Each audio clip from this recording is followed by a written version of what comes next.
My nicest memory of parties was at Cambodian weddings.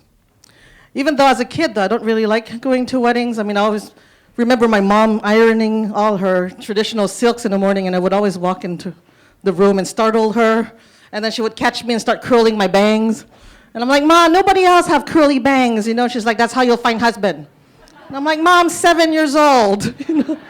And then she'd be like, okay, go wear these like poofy dress, and I had those ankle socks that had little pearls around and shiny shoes, right?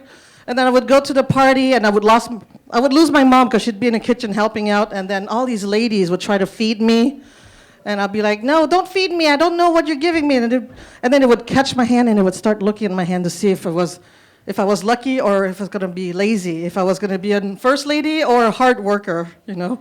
And they kept on looking for beauty marks on my neck to see if I would be a good bride. Basically, those weddings were like Tinder apps for children. The Chinese food I grew up on was beef and broccoli, pork egg foo young, super cheeseburgers. I didn't eat dim sum until I was like 15 years old. That was the first time I ever knew what like char siu bao was, you know? So when people tell me that the food that I ate wasn't authentic, I think, well, you know, it's funny because like Chinese people made it. Chinese people cut the vegetables up, put it in the wok, stir-fried it, and served it. So I think that, can I curse? I see some kids in the audience. That stuff is authentic to me. So whenever I hear people clown Chinese food, especially when I see other Asian people clown Chinese food, I think, well, what would you have us do? You know, they say, well, that's for white people. Well, I mean, yes, but it's also for black people, it's for Latin people, it's for other Asian people. I mean, it's for people. It's food. You create it to share with other people. You use the ingredients that you have. You use it to survive, use it to adapt. In fact, I think like they even like Americanized Chinese food. That's like the ultimate Asian American cuisine. You know what I'm saying? Because like when I see other Chinese people be like, oh, I hate that. Like, there was this BuzzFeed video. Anyone see it? It's like these millennial Chinese kids took their parents to eat Panda Express. And like all the Chinese kids are like going, oh, this is disgusting, it stinks, I hate it. And then the mom and dad's like, it's pretty good.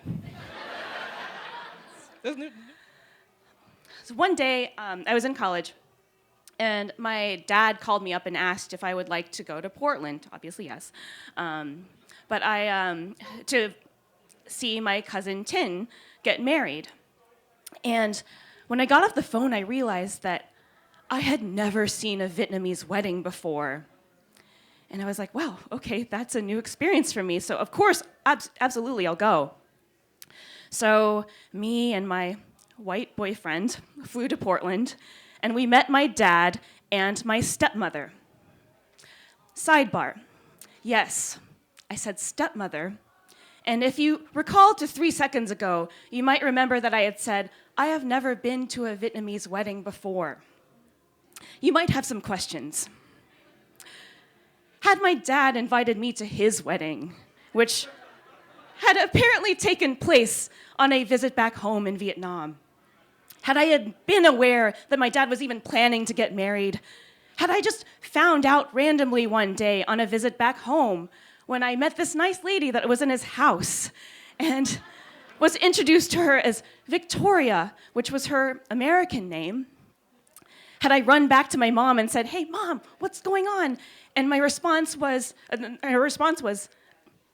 your dad's new wife, is she skinny? And I was like, you knew about it?